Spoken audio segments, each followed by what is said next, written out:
Back to Mom Survival. This video is week 6 of our family's end of the year stock up challenge. If you don't know what I'm talking about, our family has challenged ourselves to take the last 10 weeks of the year 2023 and stock up on as much food as we possibly can. I cannot express enough how important I think that this is. Not only because of current times, but also just if you're wanting to prep, the easiest way to not become overwhelmed, the easiest way to not drain your bank account is to just do it week by week within a budget and just focusing on certain items each week. So this week, I'm just gonna warn you, is very chaotic. We had a lot of items in my working pantry that were out of stock. So the way that we prep is we have an actual stockpile, but in order to not waste food and in order to actually rotate through the food that we are stocking and not waste money, all that good stuff, I have a working pantry, and I think every stockpile and pantry go together. I think it has to be in unison. You can't have one without the other, and I would be more than happy to make a video over that if you actually would like to see that or need some ideas on creating your own stockpile and working pantry and rotating through those. But that being said, I had a ton of items out, and I had one of those items a family member gifted me, so that was really nice, which you'll see a little in just a second. And then me and my mom actually went to Costco this last week, and so I spent a little bit more than like the normal budget videos you've been seeing, just because when I go to Costco, I do like to stock up because in bulk is cheaper to buy than just going to Walmart and stuff. If you watch my chocolate chip video, perfect example of that is like, stuff is so much cheaper if you can afford to get it in bulk. So first part that I'm going to show you, it was actually last night. I was kind of rushing to put everything away and get it organized and stuff. So my counter is like a mess because I was pouring different stuff into containers, and just ignore that part, okay? But at least I'm hoping this gives you a little bit of taste on how I kind of rotate things out and refill things and all that good stuff. So let's go ahead and get into last night's footage. So when we were at Thanksgiving this last week, my grandfather overheard me telling my mom that I was completely out of white sugar. I was just telling her, like, I can't believe, like, I went to make a Thanksgiving treat and I didn't realize that we had gotten so low we were completely out of it. So I needed to go to the bulk food store to go get some that's near us, which isn't, it's like 45 minutes from here. He lives 20 minutes closer than what we do, and he nicely picked me up 2 of these. They are 4 pounds each of white sugar, which was so sweet of him. And so he just dropped those off, and since I'm completely out, I keep my pantry stuff in these containers. You've probably seen them at Walmart or Costco. And I'm just gonna go ahead and fill up our container and store those away in our everyday pantry because we are completely out up here.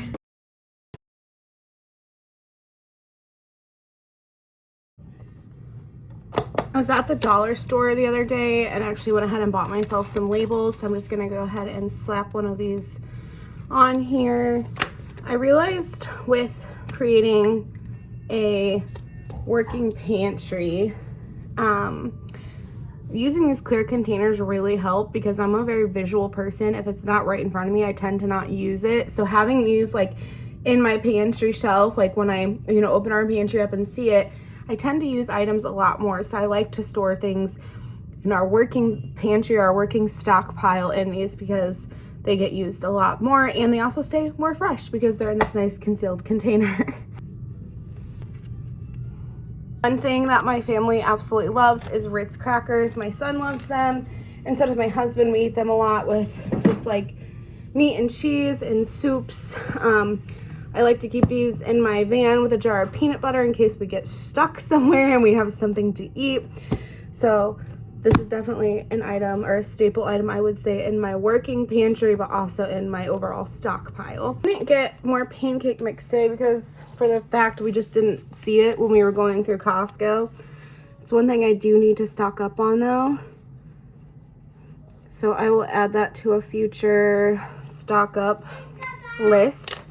But I am going to go ahead and label this because it's not labeled, and I constantly think that this is flour. which is a problem when you're trying to make breakfast and you're like, oh, this isn't actually pancake mix.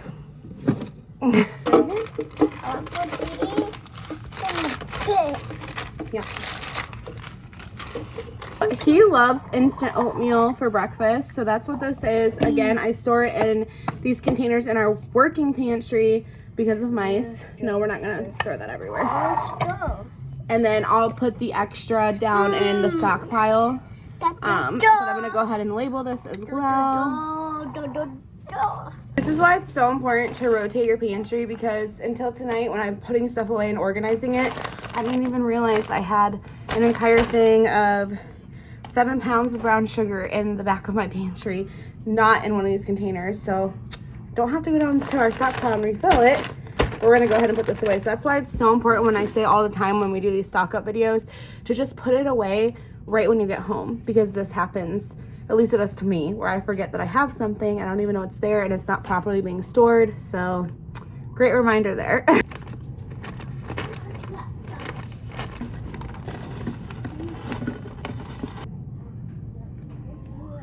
Another item we picked up at Costco was this quinoa. I was completely out of that as well, so I'm gonna go ahead and just make a thing of it for the pantry. And then I picked up 2 of these, so if I have leftovers, we'll see. Then I'll just store it in the regular stockpile.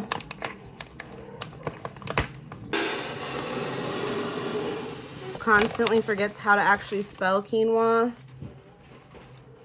Yeast in like, I don't even know how long, probably 4 years. And I'm just now starting to get low on it, so I'm gonna go ahead and fill up our pantry with this. This is the only one that I did pick up at Costco because it wasn't that great of a price, to be honest with you. And I'm gonna kind of look around on my next few stock up weeks to see if I can find a better price for it. But at least our pantry one will be filled, huh?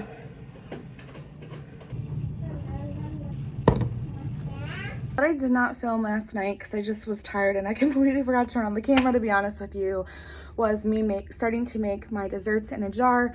I've made videos over this before, and I'm sure you heard of like cookies in a jar, bread in a jar, even muffins in a jar. It's just like where you put the dry ingredients in a mason jar and you seal it, and all you have to do is add the wet ingredients. It cuts your cooking time in half.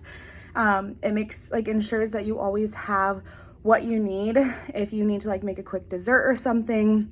I can't tell you the amount of times where like a church event pops up or something with one of my son's like preschool classes comes up and I need to like bring something for everyone to share, and it's like such peace of mind. I can just go down and know like I just need egg, vanilla, and a little bit of milk or something like that just to add, and I have everything else down there. So convenient. I also love the fact that like I can control how much sugar I'm putting in, that there's no preservatives in it, there's no extra like anything in it. I just know I love having exactly or knowing exactly what's in it, as well as I think if you can buy in bulk, it's way cheaper than buying the cookie packets and stuff at the store. And not only that, but they absolutely taste 100% better because it's homemade. Obviously anything homemade is going to taste better than like processed store stuff. So I absolutely love these. They're so convenient, so they're so easy, and I only make them once a year because I do a big stock up like I did this week, and make them once and make sure I make enough, and then they last all year and I only have to do it once. So that's really, really convenient. So actually last night I made M&M cookies in a jar, which I'll show you the picture of those and the exact recipe I use if you want to make that. And then the last thing I'm doing tonight is I have two 25-pound bags of white sugar still to put away that I bought at Costco. So I need to do that. And I think I'm going to try to make a plain batch of just chocolate chip cookies in a jar. So I'll include that here. Okay, I need to get like a camera tripod or something because my angles are always terrible. So quick tips to make this easy. Make sure that all of your mason jars are clean, ready to go. You have your lids and stuff.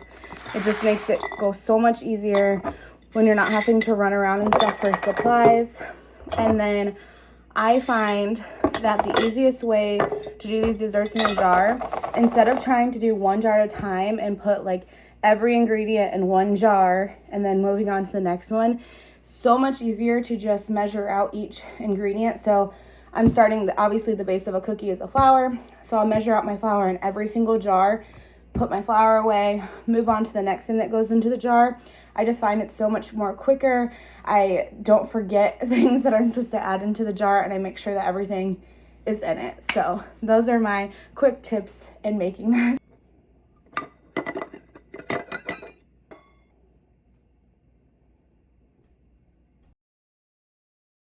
Bye, Mimi. But that is going to be it for today's video. I hope, if nothing else, it just encourages you to make your pantry work for you, to be able to stock some food, have food set back for peace of mind, but also be using it and not wasting money, and, you know, be rotating it. So I hope this gave you a little bit of ideas. Again, if you would like for more tips and tricks on a working pantry, let me know in the comment section down below.